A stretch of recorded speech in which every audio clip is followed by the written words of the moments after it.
I look forward to calving. Every year, it's I don't know how to say, it's not brainless work by any means, but I know that from April 1st to the middle of May, what I'm doing every day. I'm going to be here every day. I'm going to have lunch with my wife every day. I'm going to have breakfast. I'm going to be able to drink coffee with her. And that's something that people forget about ranching. Every day you get to be with your kids. And, you know, we're empty nesters now, which we thoroughly enjoy. Well, we raised all three of the kids just kind of, I don't know, a work ethic, so to speak. You know, we didn't get into this lifestyle because it's rich or famous. It's a way of life, and that's why you do it. And it was a great way to raise kids, you know. Bought a new hat every time one of my kids have gotten married. And now Taylor's getting married in October, so I will buy my last and final hat.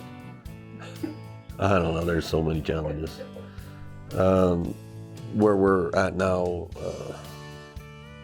you know, this still is probably the best job I ever had. Bob Swift is great to work for, but it's getting to be a challenge where you're not only taking care of the ranch, we're working with him in other ways. And you know, my dad told me years ago, and this is kind of the biggest challenge I have right now, is my dad told me years ago, you're too hard on your body. And I can remember looking at him going, you're crazy. But going to bed at night up them stairs, he was right. It's hard. I played football, college football. I played football till I was 23, 24. And that's nothing compared to what the ranch life does to you. I'm sore. If it's really bad, I use only one ice cube in my scotch.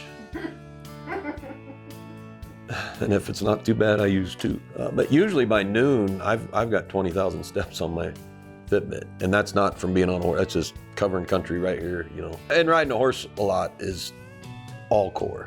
If you're riding your horse right, it's all core. I mean, it's amazing if you look at some of the stuff out there, how many calories you burn just at a walk riding a horse. If you're doing it right. You know, if you're up there like a sack of potatoes or dead weight, you know, might as well throw yourself across like a dead pack saddle or something. But you know, the shoot work is, I just can't stand it. I hate it, but it's something that has to be done. You know, you just mentally prepare yourself and surround yourself with good neighbors that want to come help, or you know, and we are very fortunate. We have some really good neighbors, and I hope they would say the same thing about us. We help out when we can. And on a chaotic day, you might reach out to somebody. Or, you know, when Donna last year broke her pelvis, you know, she had that horse wreck. We had a big branding the next day. I gave the neighbors like 2 hours notice and said, hey, you're in charge of vaccines, can you handle this? And she's like, yeah, no problem. That don't happen. Well, you know, there's not a whole lot of family-owned ranches anymore. They're all corporate. And with that mentality, you know, a live calf isn't a lot of those guys' goals. And but the neighboring tradition, or a lot of the ranching traditions on some of these ranches, even though maybe a multimillionaire owns the ranch, that mentality's still there.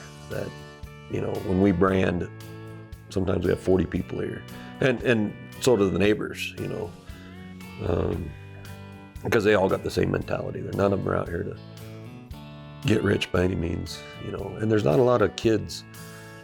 A lot of these ranchers are in the position where their children don't want to take over the ranch, so they're looking at having to sell, or because they don't have anybody, because there's not a lot of people out there who want to work like this anymore, 7 days a week.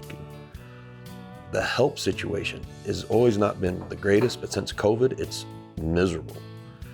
And you just can't find people that care in any way. And I think that's across the board in any job right now. You know, you need somebody that has some loyalty and appreciates the way of life, which will, if I won't go anywhere. You know, Donna makes fun of me. I think I've been to Taylor's new house once. My youngest son, I haven't been to his new house yet. But you can't leave here because people don't have that same mentality anymore. You know, livestock has to have food, water, salt. You know, you gotta check their health, and it's every day. And people just, it's hard to find that person that's going to give you 100% for their cattle, sheep, goats, whatever it is, for your livestock, or for your well-being. When they can't look at it, this is my way of life also. And I think that goes to the being sore. We cover a lot of country.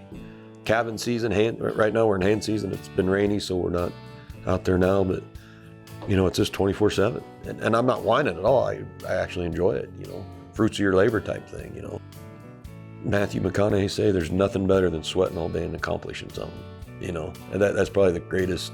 I just heard that the other day, and I thought, that's true. No matter how tired or sore you are, when you're done and you sit down in that chair and your knees hurt and your shoulders hurt and there's not enough ice or there's in your scotch or whatever, it's still very rewarding to walk out, save a calf or move them to the next pasture. It's just you kind of overlook a lot of that stuff.